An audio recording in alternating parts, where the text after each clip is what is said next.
We're live. Let's give everyone a second to adjust themselves. Get there. Hey guys, we're just waiting for the party to get started.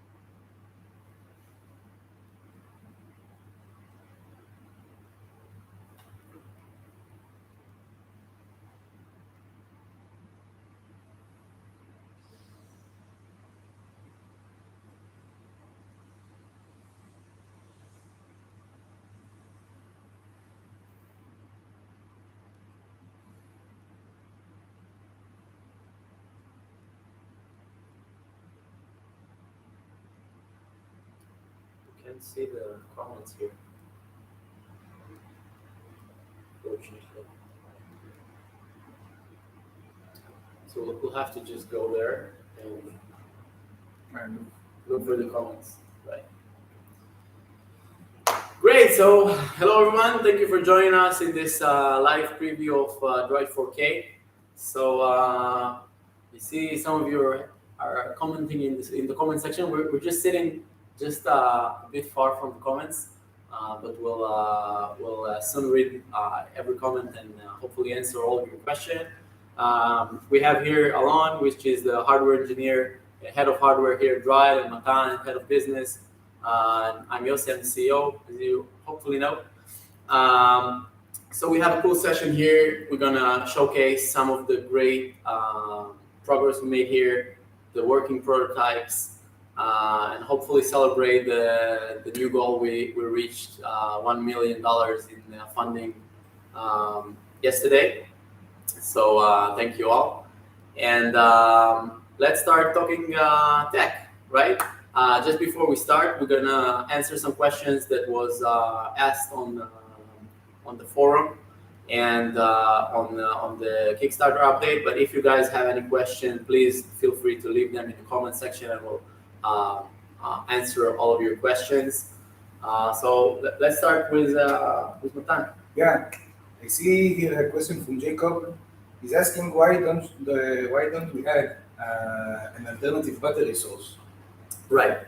So this one actually was a question a lot of people asked, and one of the mistakes we made with the previous version with the Dride Zero, we added a lithium-ion battery which didn't cope well with heat. So in the new version, we added super capacitors. You can see here the PCB. So basically, this is the working prototype. Well, it's kind of final, right? So these two are the super capacitors, and they provide power to the unit when you shut down the engine, so it will give you enough time for the camera to close the video. Basically, that's the only reason why you have this kind of power source.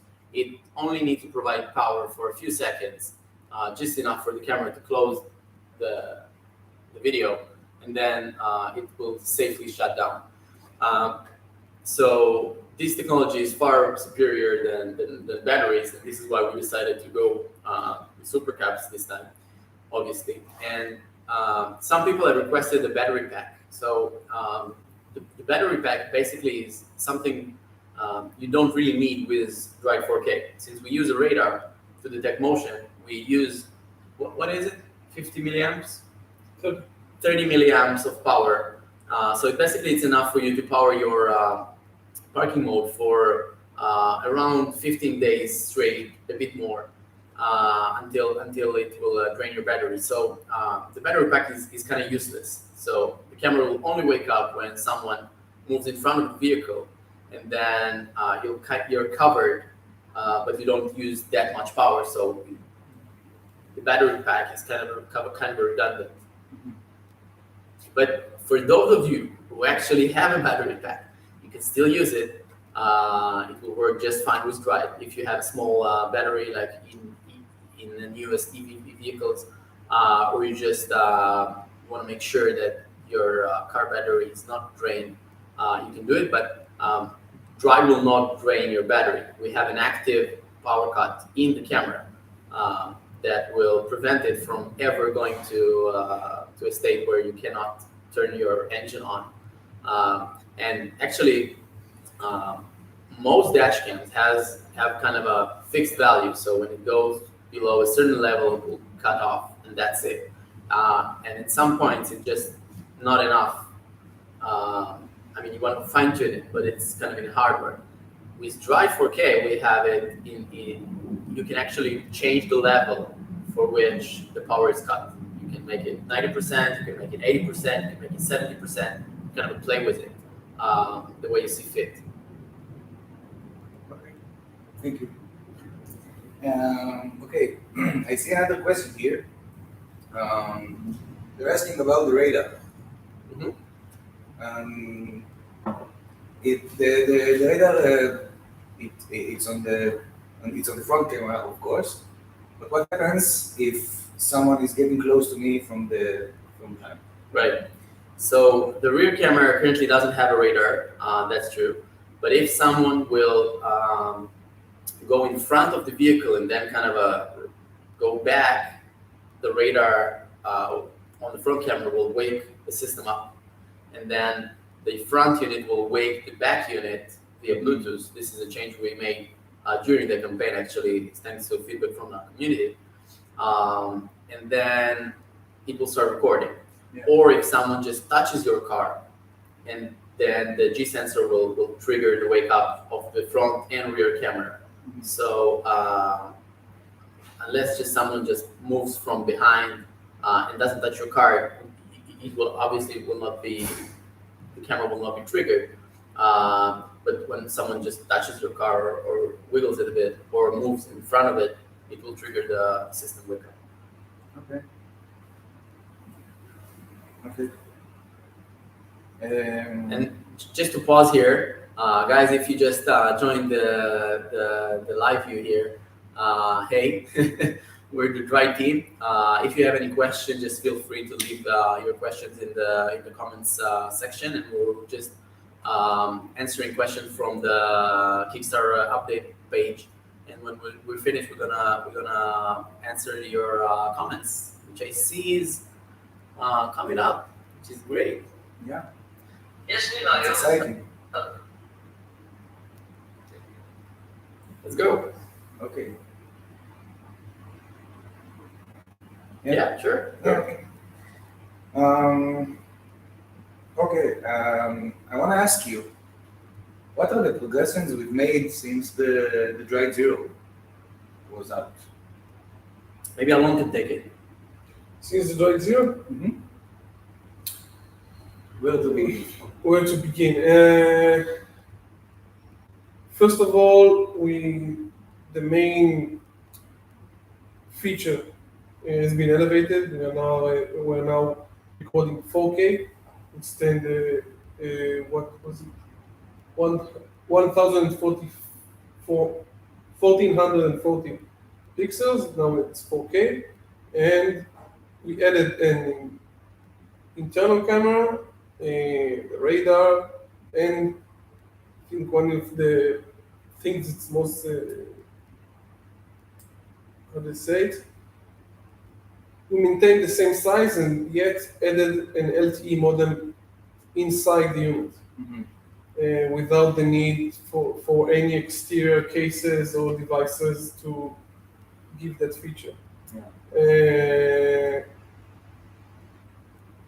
I think this is the most important things we elevate. We upgraded, and the radar, which covers a very, it completely covers the use cases of the parking mode. Yeah. So it's not, if you have just the G sensor, then you start recording once the car got some sort Once of the impact happened already. Yes. Yeah. Because we have the radar, we start recording before the impact Apple, and you can actually use the video Yeah. and do it with something. What else? Internal storage, Mm-hmm. something we've added. So basically, with this model, we're gonna make everything as robust as we can, heat resistance, and just make it strongest, and hopefully it will serve a lot of years in your car. And I think the internal storage was something that we've kind of was kind of a super necessary in this field. Many companies was shy to introduce something like that because of the price, obviously.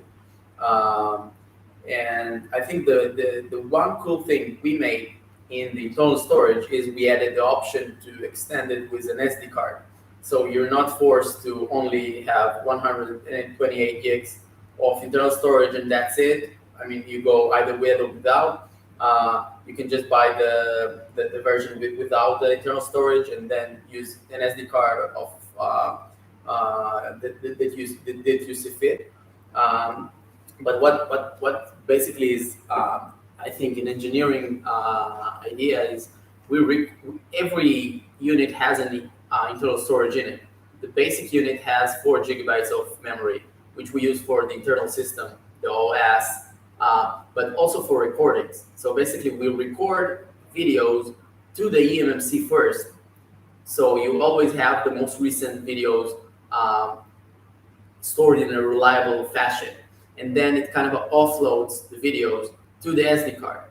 So it just creates, it's easier on the SD card doing this in this way. And it creates a way that if, God forbid, something happened, you'll always have the most recent videos safely stored on the eMMC no matter what. And then if you extend, even if you purchase the internal storage, and you extend it with 128 gigs, you just have way bigger buffer of this internal storage with more reliable storage. And then you can still use the SD card, which I think is really cool. Yeah, okay. We also added 5 gigahertz Wi-Fi, Mm-hmm. something we didn't have before. And what? The aluminum chassis. Right. No, I think I want to emphasize on the 5 gigahertz. So in our internal testing, we get to somewhere around 20 megabytes per second, which basically gets you a 4K video in somewhere around 10 or 15 seconds of download speed. I mean, this is field tested, not just in the lab. I think it was crucial for us to increase the download speed because we're dealing with bigger files and we just cannot give the users the experience of waiting 2 minutes to download a 1 minute video. Yeah. So when you get it, you'll feel the difference of this upgrade, definitely. We also improved the sensors very much. We now use the Sony IMX Starbase sensor, which has terrific night vision. You can see the sample video on the website.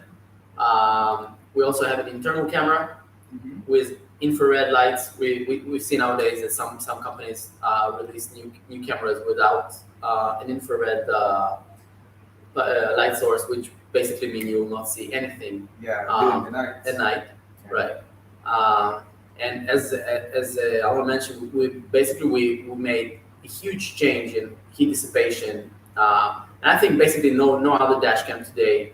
Maybe we can get the box with the other dash cams we have. Sure. Yeah. So I mean, we're into dash cam dips. We know probably all of them. Or most of them. No, I want the box with all the units.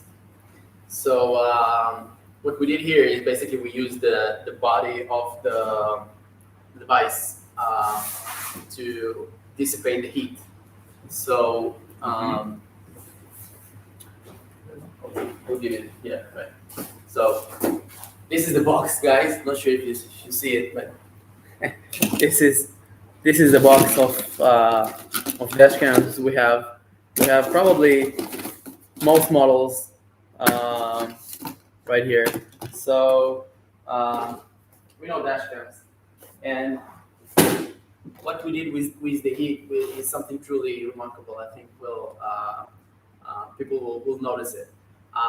One more giant leap that we made in terms of heat. So just a recap of how how heat resistance in electronics work.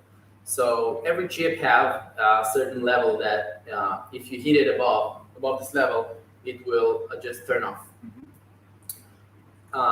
And there is no mechanism to turn it back on. So when it's off. Something needs to trigger it when it's cooled down. Yeah.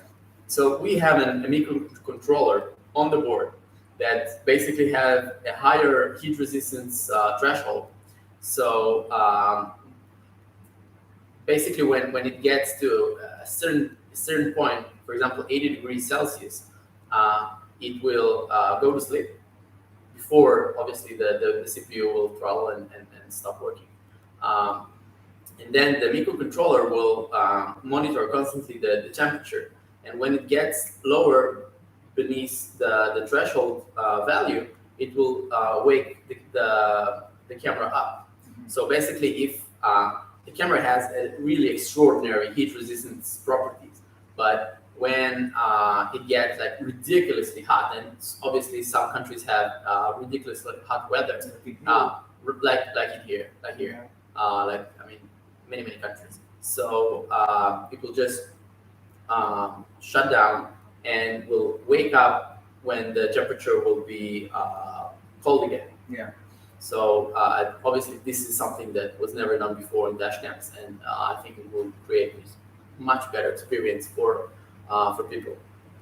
Because most people just come to the car today and they don't understand why the dash cam doesn't work. I mean, in regular dash cam, when you connect it to the cigarette port, it's not really a problem because you come into the car, you turn it back on, and you kind of don't notice it.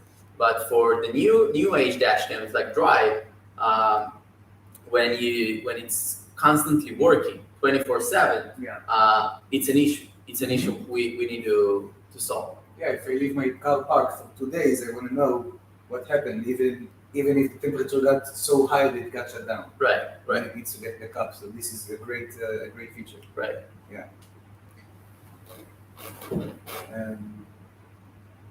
You see the comments? Yeah, we have the comments here. I didn't see them.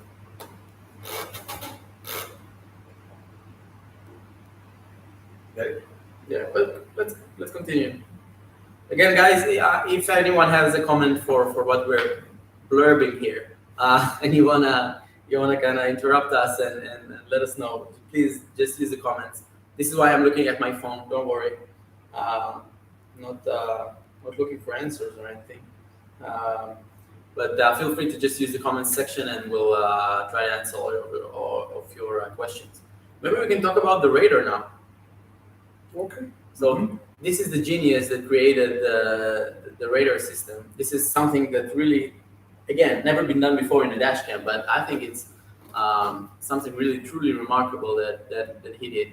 Why don't you tell us about the radar? Okay. So our radar system is based on an IC that does the transmission and receiving of the electromagnetic waves. It's done on an ISM band, of course, of 24 gigahertz. And here you can see some PCBs we made to test the feasibility of this radar. And actually, we have now some sort of testing demo we made. I don't know if you can see the red lights. No? Okay. So this is basically some sort of testing model we did to test the functionality and field test the radar concept. We mounted it on the car and got far as we can and started to get closer to the car and see when it got triggered.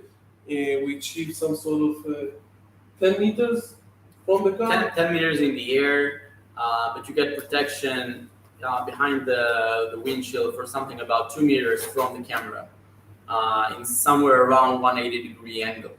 This is the rough numbers. Yep. So after those field testing, we decided it's a good feature to add to the product, and it's ready to market. Right.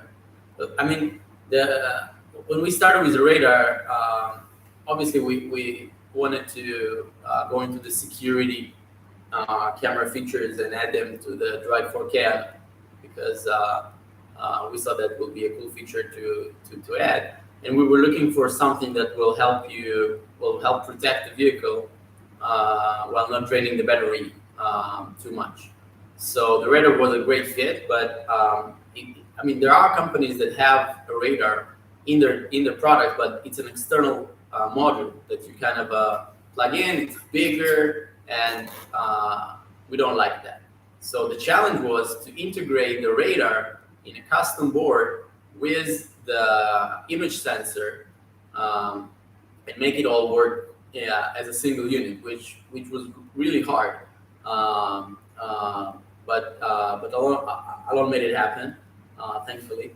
Yeah, and Dride is the world's first dash cam with an interior. But I never heard of any other product that just have a radar and something on this kind of small package, right? So it's only they just you have a big like PCB with nothing on it and kind of a. Yes, most of them use some sort of phased array solution or big patch antennas on the PCB, which obviously they need to be installed in a bigger form factor of product. So this is one of the cool things that happen here. So on one board you have radar, the 4K camera, and it's never been made. Yeah, cool. Yeah, I think it's amazing that we can keep all of these features in just a small package. Mm-hmm. It's amazing to me. It was a big fight to maintain that this form factor. Right. We actually didn't change the sizes at all from Dride 0, which is something I think was kind of incredible. The easiest thing is just to make everything bigger and wider and taller or whatever. Mm-hmm. Yeah. True. Yeah. Yeah, get all these features. That's amazing. And okay, then you don't have any questions, so let's maybe go in the comment section and see the question they ask here. So we have Doug, super pumped about the camera, excited to see what's happening on today's webcast. We're pumped that you're here, Doug. Does it not interfere with my target blue eye? I have no idea what's a target blue eye. So John, maybe you can just tell us what you mean. Well, you get notified when your battery is dead, Paul. Yeah, Paul. You'll need the 4G module in order to get this kind of notification, but definitely we will send you a few push notifications before. So we'll send you maybe one or two that your car battery is getting low, and the next one in a few minutes will be okay. Dride is shutting down, so you'll know. And when it will wake up again, either if it's because of the battery, obviously you get in the car, you start the car, and then it will wake up. But for example, if it was very, very hot outside, you'll get a notification when it went to sleep and then when it waked up. So you'll know if you're protected or not. Alex asked us, what do you mean with battery cutoff percentage? Batteries have voltage. You do not choose voltage, that there will be a cutoff. It's correct. But most cars have some sort of minimal voltage from which they can start. So let's say a normal car battery voltage after drive got full and the voltage raised to 12.5. something like that. And if it drops down from 11 voltage, it won't or have some sort of difficulty to start up. So this is our percentage. Let's say this is 100%, and you say once for example, if you're broad and you're not going to use the camera in a week or more, then I think most users will want to adjust the threshold to a higher level, so it won't be drained through all the time period that the car won't be powered on. So it's about it, but I think, quote me if I'm wrong, we'll give the user some sort of way to adjust this as way as they can, and I think otherwise to add a voltage counter, it's nothing. It's not a big issue. Also, I mean, various cars. Until now, the power cut was a model. Maybe we have it. Yeah, I think we have it here. I think. No. Well, Only the filter? yeah. Okay. Here it is. Yeah, kind of. So you kind of have this this cable with. No. So in most cars, you have a cable with kind of a box of some sort, and this box will also will do a conversion from 12 volt to 5, right? And it will also have the power cut module, which basically is fixed for all vehicles, and you cannot change it. It might work for some, but it might not work for others. And this is an issue that we had with our power cut module in Dride4K. So we understand it has to be changed dynamically. And so we not only we squeezed this into the main board, which was also something that was pretty challenging. But by doing that, we were able to control it and set the value from which we just shut down the camera, which I think is very important, especially in the new cars. The EV, the electric vehicle, they have a smaller battery. The world is kind of adjusting to it, and having this kind of control make me feel sleep better at night. Okay. So Rob asks, in high traffic area of parking, how long will the camera continue to record? Seems to me like high activity will drain it quickly without a battery. Has this feature been tested for longevity? First of all, the whole system consumes about, I think it was 200 milliamps and 5 volts, so it's around 1 or 2 watts, mostly, unless you're downloading video. This is on if the modem doesn't upload the video to the client, then this is what it consumes, which is how many hours is it? Not a lot. A car battery typically it's like 80, 70 amperes per hour or over 12 volts. How many hours? Days. I don't know. It depends on the battery and on the age of the battery. Right. So anyways, I think it's a lot. I think even if you parked in an area where you have a lot of cars driving in, the range of the radar is not as I mean, it's not 10 meters. It's like a meter and a half from your bumper, right? So it's 2 meters. The bumper is like half a meter, and then it's a meter and a half from your bumper. Usually, it's a safe area. No one drives, especially in parking or walks so close to your vehicle. But if someone will, it will wake up, it will record for 30 minutes, and then it will go back to sleep. So it's still not like continuous recording, and mostly people are active during a certain, during the day or during the afternoon, but you still have the night. So it will not be like 24 hours constantly recording. If it does, then there is a problem here. But we'll have to wait and see. Get some feedback. one thing I can tell you is you will be able to disable the radar if for some reason you're parked in an area where you see it's constantly being triggered. Well, either park the other way or disable The radar doesn't do the trigger. The radar only wakes it will up wake the up. unit. It will wake up the unit. I Yes. mean, that's the problem. So if it wakes up the unit, it will drain more power from the battery.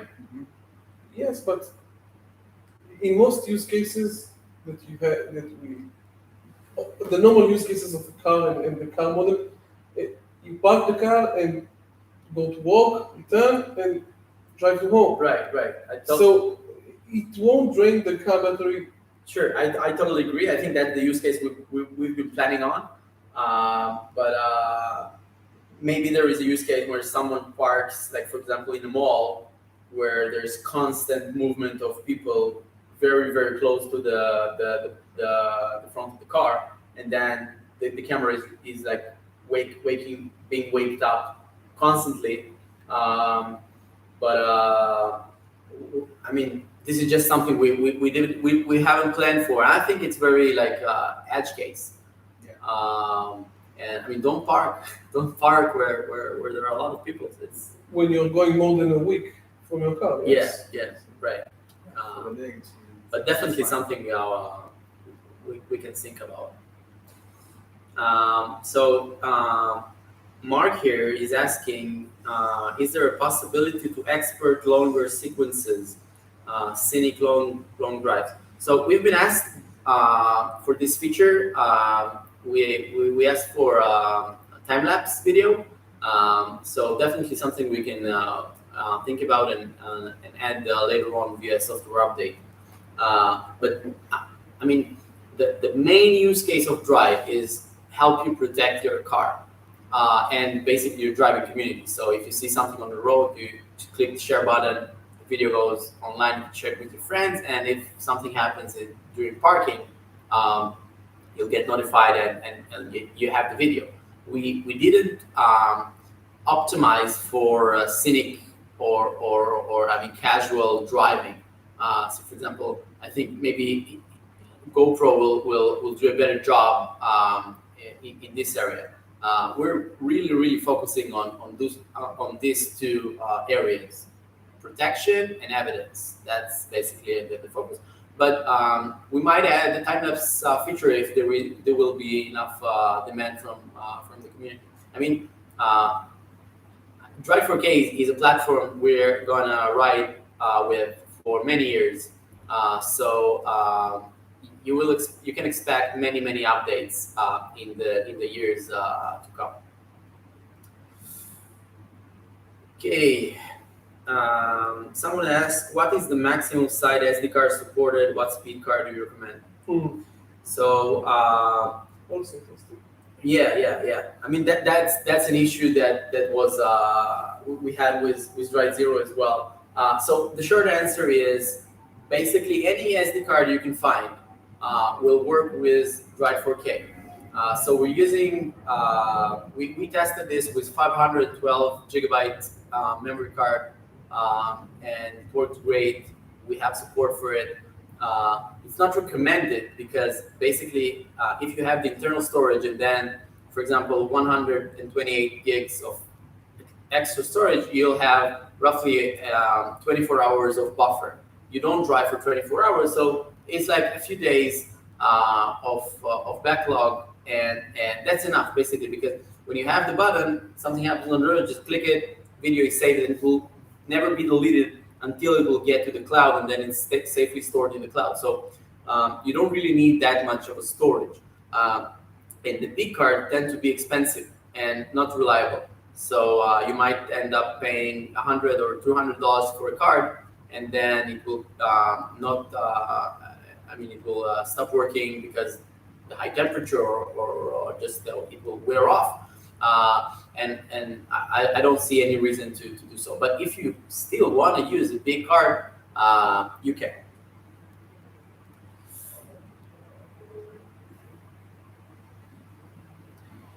Okay. So Daryl asks us, for hitting the 1 million goal on Kickstarter, what are you doing for the perk? I'm hoping for the home Wi-Fi connectivity for video offloading. So we actually have this feature from day one, Daryl. Basically, the feature goes, we have an onboard Wi-Fi on the device, and when you go to parking, we will use the Wi-Fi as a station, and we'll connect to your home Wi-Fi. Obviously, you need to set it up before when you just install the camera.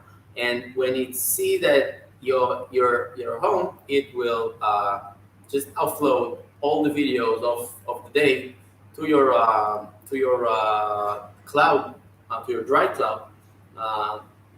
And when you start driving, it will become an access point again, and Dride will work the same as you're used to. So we have this feature. Yeah, and someone just agree with that. Will be a great feature that we have. Yeah. So Paul asked if the radar is also in the back unit. So we answered that already, Paul. No, the rear unit currently doesn't have a radar, but the front unit have, and it will wake up the rear unit if something happens. So and vice versa. So if someone triggers or touches the car, and the rear unit will wake up, it will wake up the front unit. That's the situation. So we have another question. So yeah, that's an interesting question. So Alex asks, can you have the home Wi-Fi be my primary way of comms in order not to use much data and use LTE only for notification? Yeah, right. So the LTE version basically gives you the freedom of using it without any limitation. It will just work no matter what, no matter how. But we do use the home Wi-Fi feature for order for you to save on data plans. So you can toggle the automatic upload via LTE, and then it will only upload the videos when you reach to home and to the Wi-Fi. So if you want to just spare it. But if data costs is not that high in your country, I would definitely recommend keeping that option, because the experience is just magical. You just press the button and the video is in the cloud. That's it. Maybe you want to read the next. I think I'm talking too much. Ah, okay. I'm all the way at the bottom. Yeah. So would we have a feature that limits or The amount of data. Yes. Yeah. So I do think that this actually solved this issue. Right. But in the middle of the month, you'll just So you go to some sort of data saver mode, only for notifications of impact or some sort of sabotage. yeah. We need to think about it. Okay. So Danielle asks, did you test the prototypes about reliability over a long time of usage? I want not to discover that the camera got hung just after someone has hit my car. Right. So short answer, yes. Long answer, yes, a lot. So we've been working on prototypes for roughly 2 years, and iterating on heat and heat dissipation. Maybe you can tell. I mean, the Rev 0.4, where you did the heat dissipation more even on the. Heat was one of the things that bothered our sleep during the development of the product. And we did a lot to solve it or to dissipate the heat as much as efficiently as we can. It goes through the chassis design, the board design, even the location of components, the the width trace, the width of the traces, the via sizes, everything in the electronic design always considered the heat dissipation. So we try to, for example, the area where the CPU and the DDR IC is mounted or attached to the chassis, we, how do you say it? We place the power supply controllers far away from the CPU in order for it not to take effect. We make the PCB thinner in order to have a better dissipation, larger vias. We think about it a lot, and we actually made some sort of a test platform ourselves to have longevity tests. So, for example, heating it up to a certain level of temperature and taking it down, and repeating that cycle for a few hundred cycles in order to see how much time it will actually, what would be the lifetime of the device, and we got very, very good results. Also, we Eventually, it wasn't a hit on the first run. It was a very hot fight, and even when we're choosing the components, we're choosing components with an MTBF or more reliable kind that would that would maintain working for a lot of years. So I think we almost did everything it's possible to do regarding the heat dissipation. If there is a feature here in Dride4K that we over-engineered, was the reliability and heat resistance. I think we took it. I mean, as far as we can, and I believe you will see the results in real life when, for example, especially if you live in a hot country and you have hot summers, very hot summers, you'll see that Dride4K just keeps working when other dashcams just fail to do so.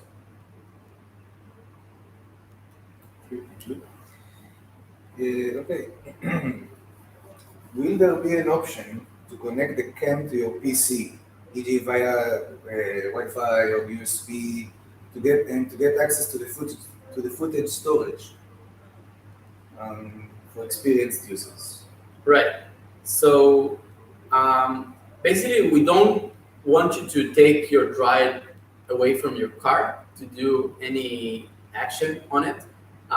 You will be able to access it remotely. So you don't really need to connect your camera to the PC.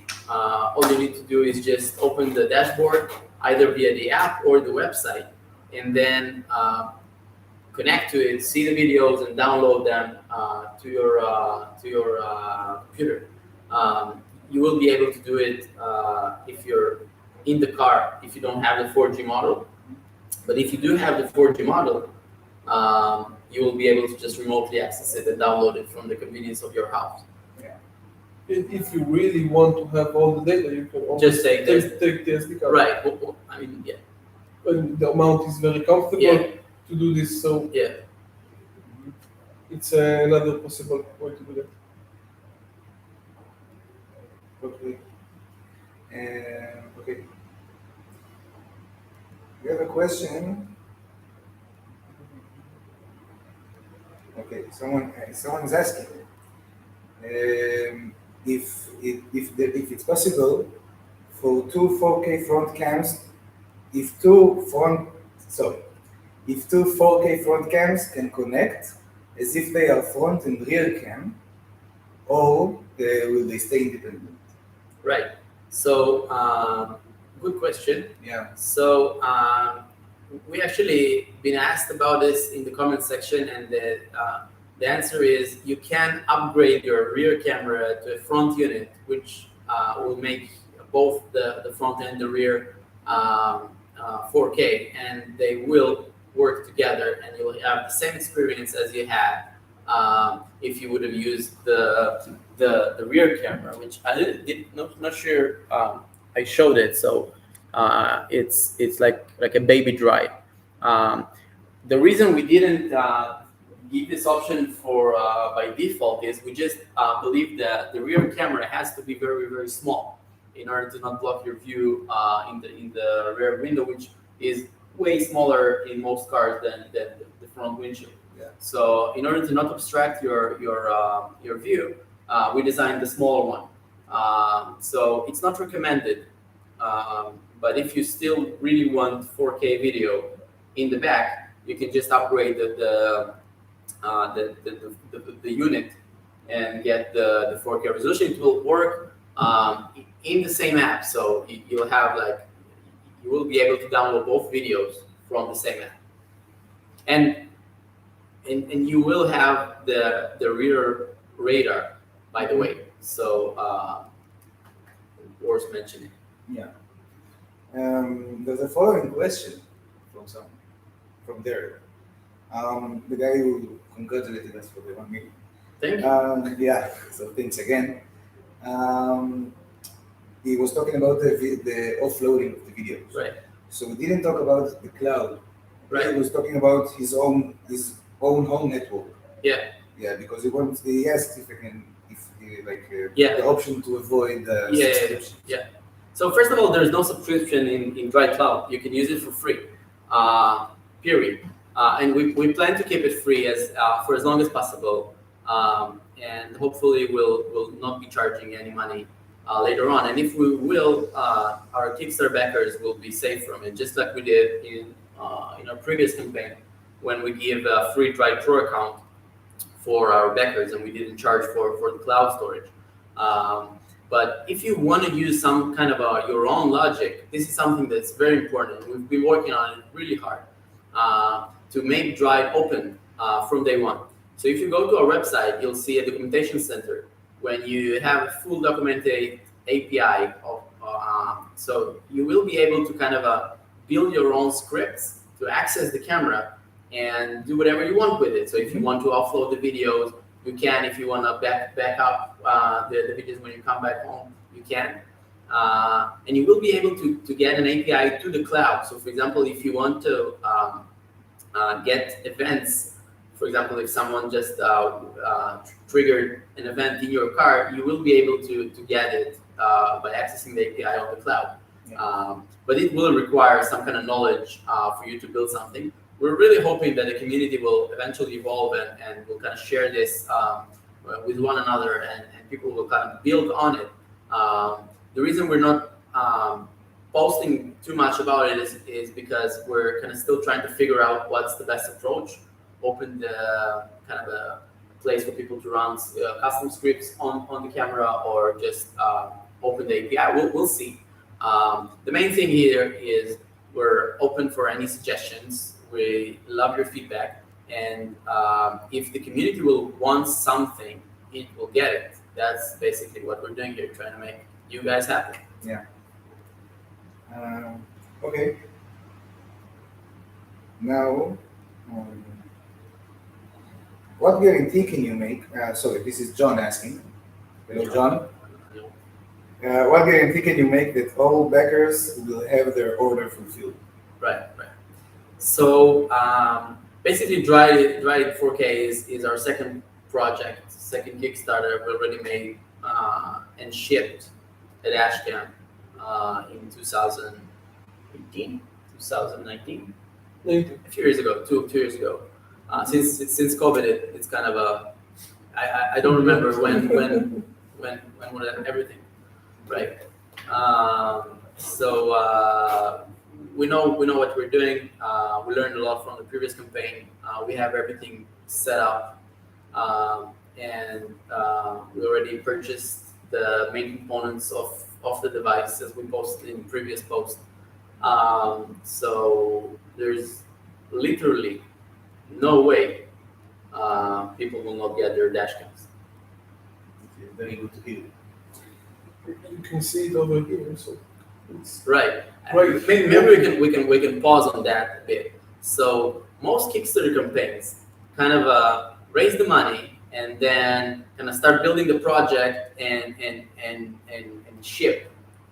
So usually the Kickstarter is kind of in the middle of the process of building. So you kind of have a prototype and then you raise the money and you kind of improve the prototype to make it into production. And I think that's one reason why many campaigns kind of fail to deliver, because they don't see the challenges of building. And we at Dride4K, we made a lot of progress when we launched our previous campaign. We had the most of the software, most of the process ready, but when we started to go into production, which was our first time going into production, we faced some issues, and we started getting a huge amount of pressure from backers, which is totally legit pressure because they wanted to get the product and we were late. And it forced us to make rush decisions and just to be in a huge hurry to ship. So we made some mistakes because of this pressure. And this time we decided that we're not going to launch until we got everything figured out.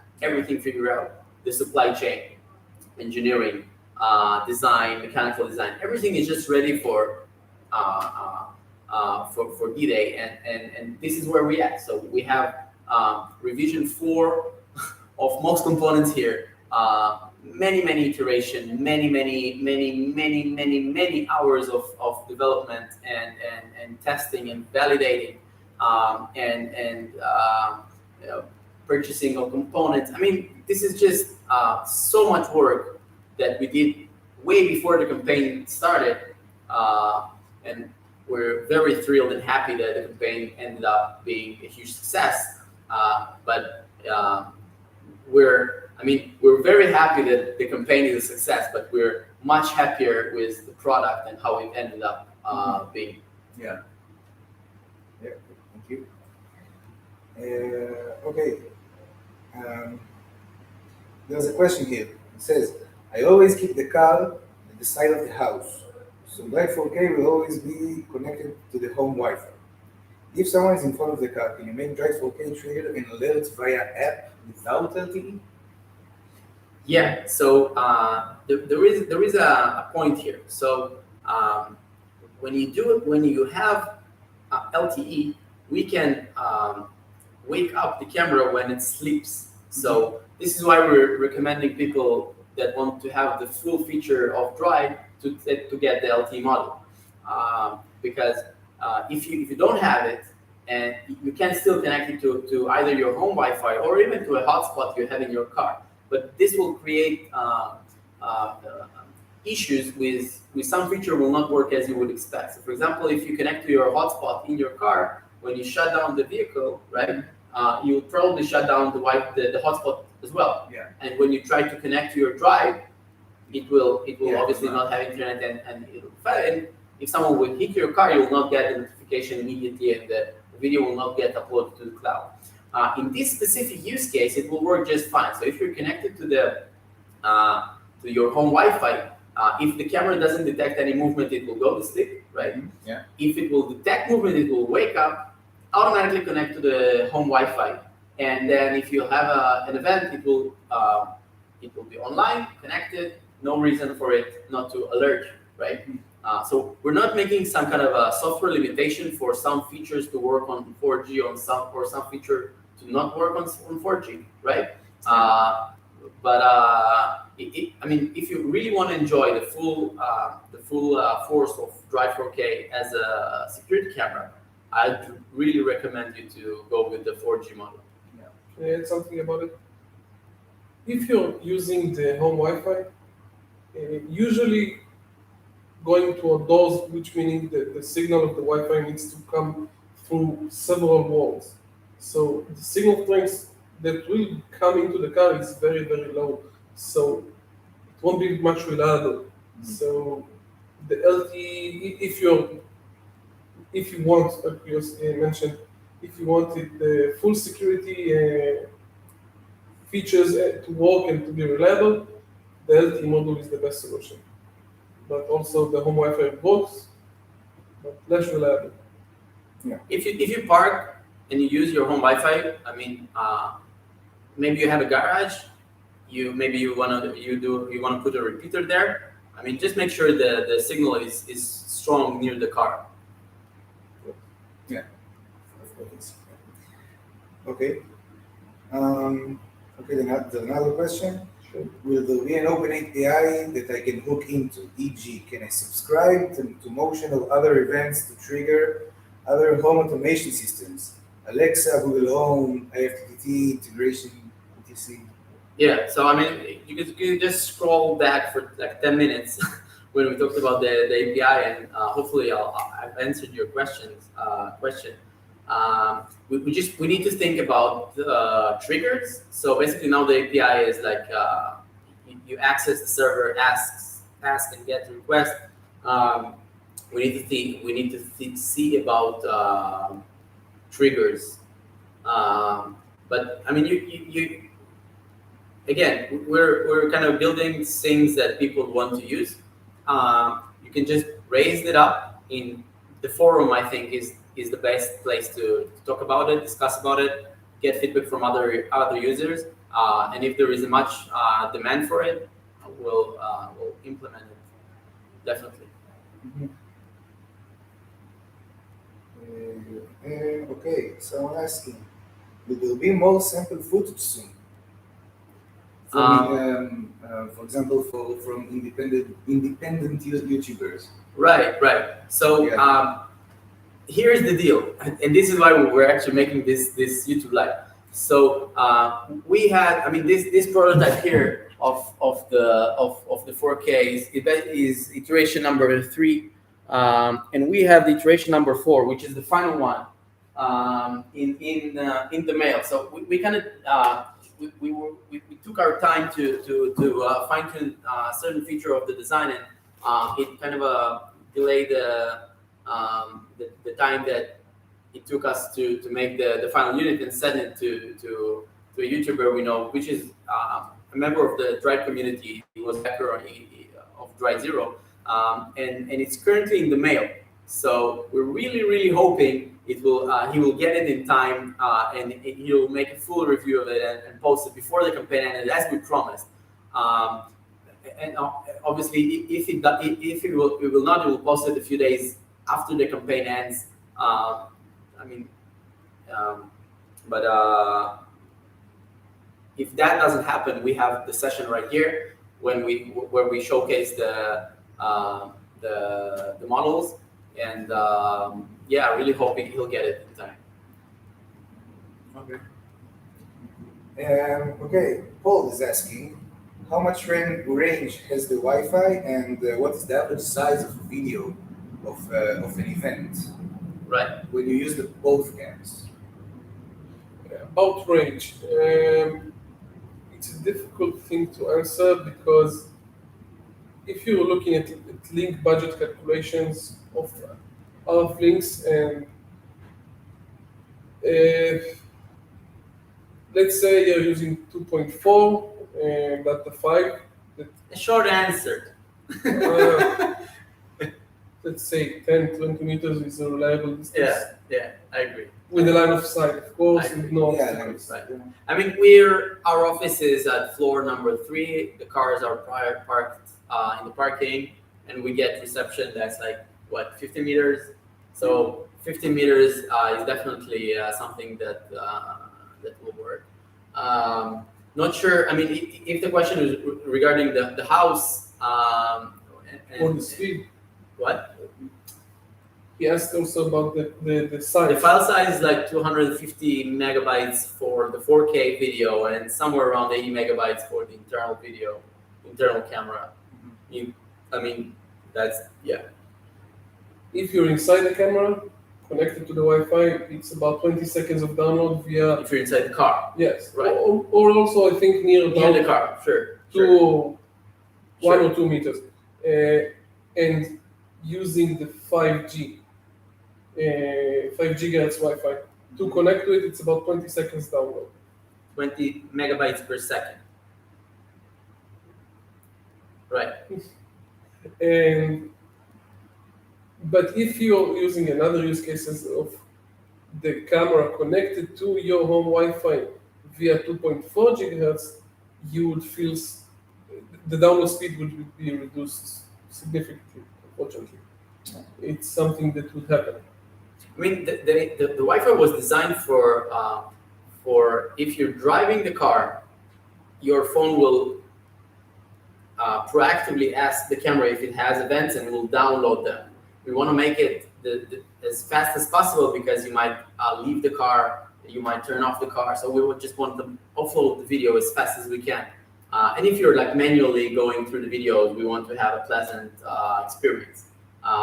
If you're kind of using it to offload the videos when you're parked, speed is not an issue because I mean It's overdrive. it can take a bit longer to kind of upload the video. That's just fine. But the main design was when you're like around the vehicle, you want to access it. We want you to download the videos fast. Okay. There's a good question. Can you deactivate the recording of the inside of the car, inside the car pointing camera? Right. So this is a question we've been asked a lot. So yes, we have a software toggle. You can just press it and it will just disable the internal camera. Some people have asked us for making some kind of a hardware thingy that you kind of can cover the internal camera. We just need to think about it. This is something that people asked on the comments on the Kickstarter page. Just let us know, basically. I mean, if you're out there listening to this and you're really concerned about your privacy and you want some kind of a hardware cover for the internal camera, just let us know if it's really important for you, and we'll try to address it. Yeah, definitely. Okay, the rest of the questions. No other questions. Yeah, been answered. Nice. Yeah. Maybe we can just do a quick demo of the camera. Then I mean, people will see that this is no dummy. So sorry about that. I mean, the way we kind of demo this. But here's my iPhone. Hope you can see this, guys. And you can see that we have the Dride4K with the prefix on here on the list, and I'll connect to it in a minute, right? And then all I do is open the Dride app, and it will connect and show me the videos. So if I, for example, want to play this video, I'll just hit play, and it will automatically start playing. Obviously not in this live demo. Let's try another one. Right, you see, automatically start playing. And when I, for example, hit save, you can see the how fast it is. So 30, 40, 50, and done. Right. So I mean that was pretty fast. We also have a search option where you can just search everything. But I'm not gonna hustle you guys with the UI. You have better videos on the platform. But I mean, just to show that this is a mature platform. By the way, the app was developed 3 years ago. So, and it supports currently 16 different models of dash cams around the world. We have somewhere around 150,000 users that use the app. They use the cloud. So this system was thoroughly tested, and it's in production for many years. So in this cycle, we focused mostly on the camera, the internal, the firmware, and the app was just, you know, when the API was ready, the app just the connection was trivial. It took us a day and a half to connect it. And then we have all the great features that the app offers today. We have the video editing, we have the cloud upload, we have the live streaming, search, support forums, settings. What else? You can see your videos, the cloud videos, you can share it. I mean, all of these great features are already in there in a mature platform. So most of the work was in creating the best hardware we can make and creating a reliable platform which we can continue to develop on for many, many years to come, which was a huge project. By the way, this is our second run for this. So we have an open source project. It's on GitHub. It's called Dride4 for Raspberry Pi. And we started this back in 2017. This was the start of Dride. This is how we started. And you can actually download it right now and use it. But yeah, this thing was maybe you could show the first prototype that was based on the Raspberry Pi. So we took all the knowledge that we learned from building this open source OS, and we just implemented it into the Dride OS 2.0. I mean, this is really next level operating system. You can even download the model and 3D print it yourself if you really want. For the zero. Yes, for the zero. For the zero, right. Yeah, I mean, it was a great project. We learned a lot from it. We offered the community a way to build the dash cam themselves and 3D print it. We had some great community projects from it. And basically, this is how we started to communicate with the backend community. And this is why I think Dride is the only dash cam in the world that offers an open API and kind of encourage you to build apps for it. But definitely this was started because the community just wanted to use it, wanted to build their own dash cam, wanted to build their own car apps. And I think on the Dride4K hardware, it will be just way better. You'll get better support, better video quality, better peripherals, just a way to create better experiences. Nice. So I think we're done. Maybe we'll have just one more question before we end this.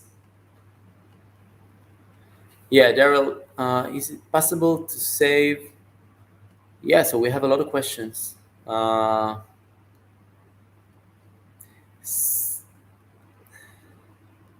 So someone asked us who is the independent YouTuber. So it's Sid Ascheck.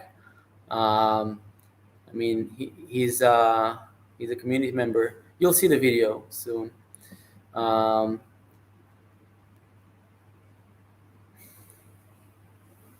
So someone asked us. Okay, so I think we'll end up with this question. If we encrypt the files, I think the short answer is no. So I don't see any reason to encrypt the video files right now, but actually we need to think about it. Maybe there is a use case for it, for privacy, and someone will not, get their hands on your videos or something like that. I mean, it's an interesting question. Yeah. Definitely. I mean, again, we're open for. Yeah, it's possible. Clearly, nice feature. It's a nice feature. We'll think about it. Thank you for the. It's definitely going. Right. So thank you guys. Hope you enjoyed this session and our broken English. Hope you